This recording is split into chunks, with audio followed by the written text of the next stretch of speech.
The mid-October wind had picked up, whipping through the city streets with a biting chill. She shivered and pulled her jacket tighter around her. Dry leaves scattered around, their crisp rustling drowning out the sound of traffic and pedestrians. She gazed up at the cloudy sky above the buildings ahead, several gray masses obscuring any hint of sunlight. She could still make out the towering suspension cables of the Verrazano Bridge in the distance. Thoughts of Oscar grew in her mind before a familiar figure caught her eye. Huddled against the side of a dilapidated building and partially obscured by overgrown bushes, it was the old homeless man she often saw on the way to work. His angular face was etched with furrowed and weathered lines, a roadmap of a long life and hardships endured. Dirty, tattered clothes hung loosely from his frame, and a filthy blanket covered his lap. Usually, she would have moved on without a second glance. Today, something compelled her to slow down, captivated by an inexplicable force. As she approached without much thought, the man lifted his head and fixed her with a stare that pierced her soul. His eyes were a startlingly blue, clear and sharp, despite his age.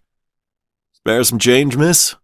he rasped, extending a gnarled hand toward her. Ella shook her head, averting her eyes. "Sorry, I don't have any cash on me right now." She started to continue walking by, but the man's words cut through the air like a blade. "He's sorry he had to leave you." His voice took on a strange, distant quality. "He didn't mean to leave you like this."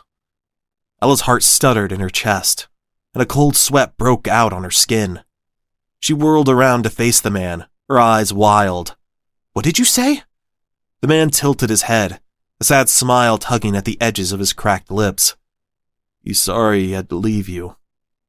Ella's breath caught in her throat, a strangled sound escaping her quivering lips.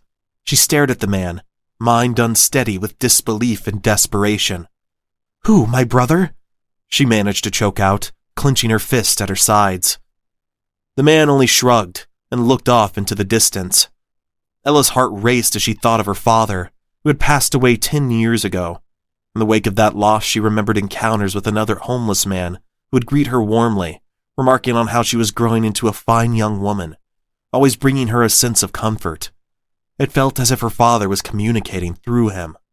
Since then, she started to believe that many homeless people were no longer in control of all their senses, and were often more like messengers of the spirit world, tuned into an otherworldly frequency ordinary people couldn't access. Ella's heart pounded against her chest, a sickening fear settling in the pit of her stomach. The thought of him possibly talking about Oscar and offering a message from him from beyond the veil was all too much at that moment, paralyzing her with dread. "Is he dead?" Ella asked, her voice breaking at the last word. The homeless man's eyes remained averted and vacant. A sob escaped her as she reached out to steady herself against the building, the rough bricks scraping her hand. "Oh God, I have to go. I can't." She stumbled away, vision blurry with tears. The man's haunting words spun in dizzying circles around her mind. If the man's words were a message from Oscar, that must mean he was truly dead. Maybe that is what Oscar was trying to tell her in her dream. The thought was unbearable. "Oh, Oscar, what has happened to you?"